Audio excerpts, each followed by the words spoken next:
আসসালামু আলাইকুম। কেমন আছেন আপু এবং ভাইয়ারা? আমি তো আলহামদুলিল্লাহ অনেক ভালো আছি।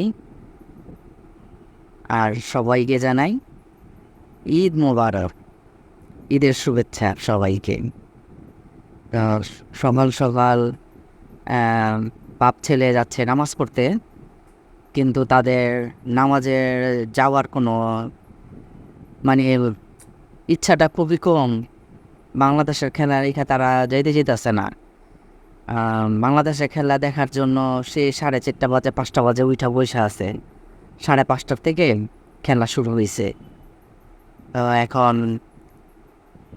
যতটুক সময় আছে আর কি, এই জুতা পরতে পরতে টুপি পরতে পরতে বের হতে হতে যতটুক দেখা যায়। হ্যাঁ, তো খুব সুন্দর একটা আউট হইলো। আহ, সাকিবুল হাসান ক্যাচ ধরল, আপনাদেরকে দেখাইলাম। পুরা জিব্বা বের করে ফেলাইছে একটা ক্যাচ ধরতে যায়।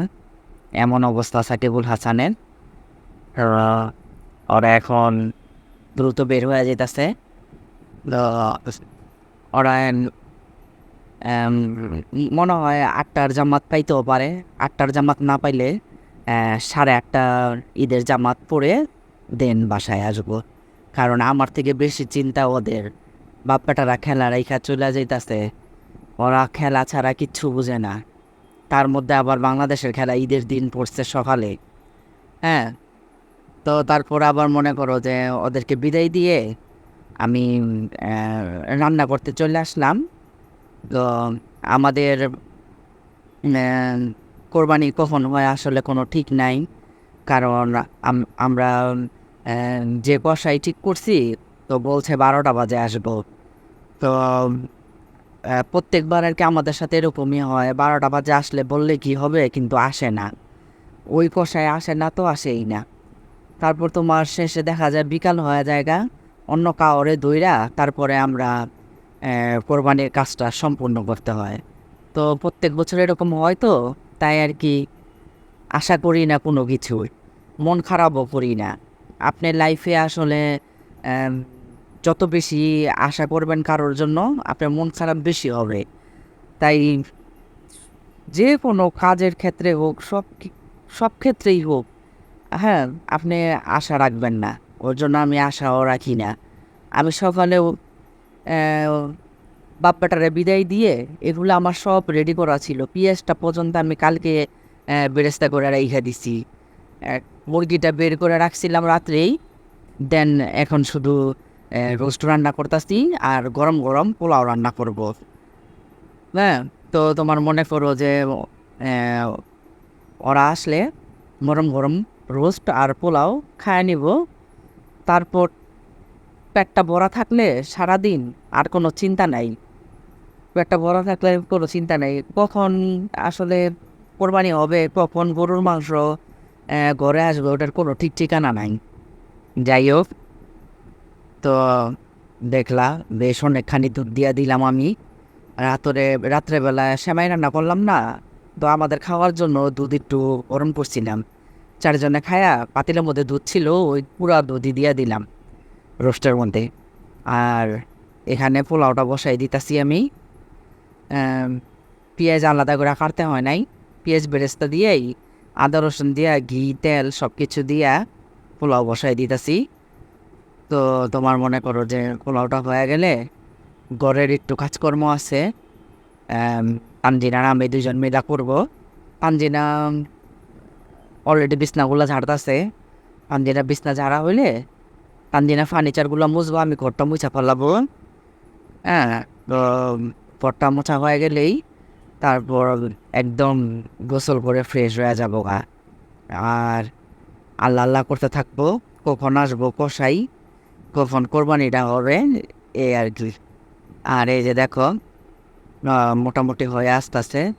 কারণ মুরগিটা তো তোমার মাশাল্লাহ অনেক বড় সাইজের।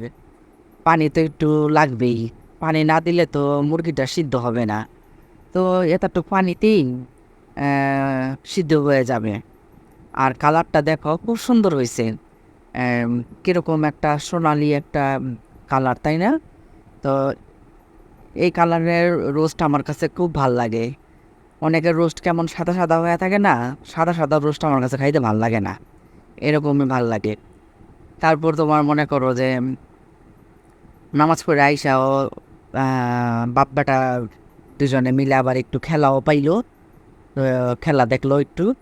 আর আমরা কি করলাম, এখন মনে হয় 10টার মতন বাইজা গেছে, তো আমরা সবাই খাইতে বসে গেলাম, যে আগে খায় নেই, আর সারাদিন আর সময় পাবো না।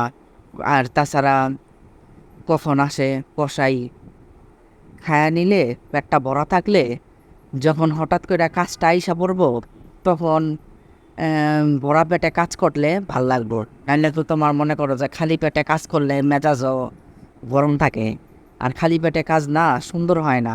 পেটটা ভরা থাকলে তো পেট ভরা তো মাথাও ঠান্ডা, কাজ করতে ভালো লাগবে। আর ঈদের দিনের ব্লগটা আসলে একটু দেরি হয়ে গেল দেওয়া, কারণ ঈদের দিন না ওই যে কসাইয়ের খোঁজার ব্যাপারে খুব বাপ বেটারা নিচেই ছিল। আর ভিডিও আমি রেডি করে রাখছিলাম, কিন্তু ভয়েস দেওয়া সব কিছু রেডি করে রাখছিলাম, কিন্তু ছাড়তে পারি নাই কে। যাই হোক, তো সমস্যা নাই গা, আসলে কিসমত আজকেই আছে, তোমরা দেখবা আমার আজকের পুরান ঢাকার ঈদের ব্লগ, আমরা কিভাবে কোরবানিটা পালন করি, কিভাবে কাটাই, এ আর কি আজকে হিজিকে আছে, তাই না? হ্যাঁ, যাই হোক, তো তোমার মনে করো যে গরম গরম রোস্ট দিয়া পোলাওটা খায় নিতেছি, মাশাল্লাহ আলহামদুলিল্লাহ। তো ঈদ বলে কথা, এমনি তো প্রত্যেক শুক্রবার রান্না করি, মজা হয়। আর আজকে তো ঈদ, আজকে তো রোস্ট আরও মজা হয়েছে। তো তোমার মনে করো যে আল্লাহর কাছে শুক্রিয়া জানাই যে আল্লাহ আজকে এই বছর ঈদটা আমি দেখতে পারলাম, এই আর কি। আর এই যে দেখো 11টা বাজার 10 মিনিট বাকি।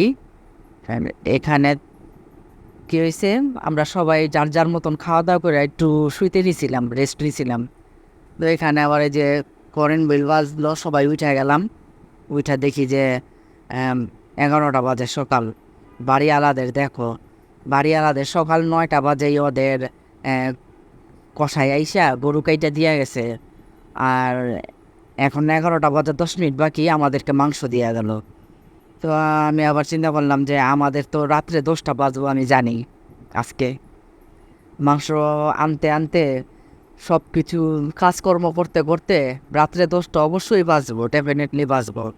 তাই আমি আবার কি করলাম, 2 পিস মাংস পাতলা পাতলা করে কাইটা তানজিনা বাজতাছে, আর এই চুলায় আবার বাড়িওয়ালাদের মাংস বসাই দিলাম। আর এখানে দেখো, কালকে আমি পেঁয়াজ কাইটা রাখছিলাম, ফ্রিজে ডিপ ফ্রিজ করে রাখছিলাম, যাতে আমার কোরবানি মাংস আসলে পেঁয়াজ যাতে আমার কাটতে না হয়।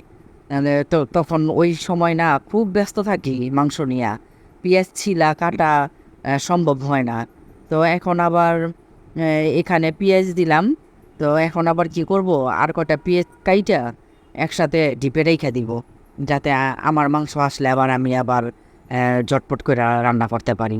আর এই যে দেখো 11টা বাজার 10 মিনিট বাকি, তোমাদেরকে দেখাইলাম মাংস দিয়ে গেল, আর 11:30 বাজতে না বাজতেই আমাদের মাংস কাইটা মশলা মাখায়া ভাজা হয়ে গেছে। দেখো আমরা মা মেয়ে যে কত কাজের, কি বলবো আর তোমাদেরকে। মানে আমার একটা চ্যানেল আছে না, ঝটপট কুকিং, শুধু শুধু নামটা আমি দিই নাই ঝটপট কুকিং, বুঝছো, খুব ভাইবা চিন্তা আমি ঝটপট কুকিং চ্যানেল নামটা দিছি।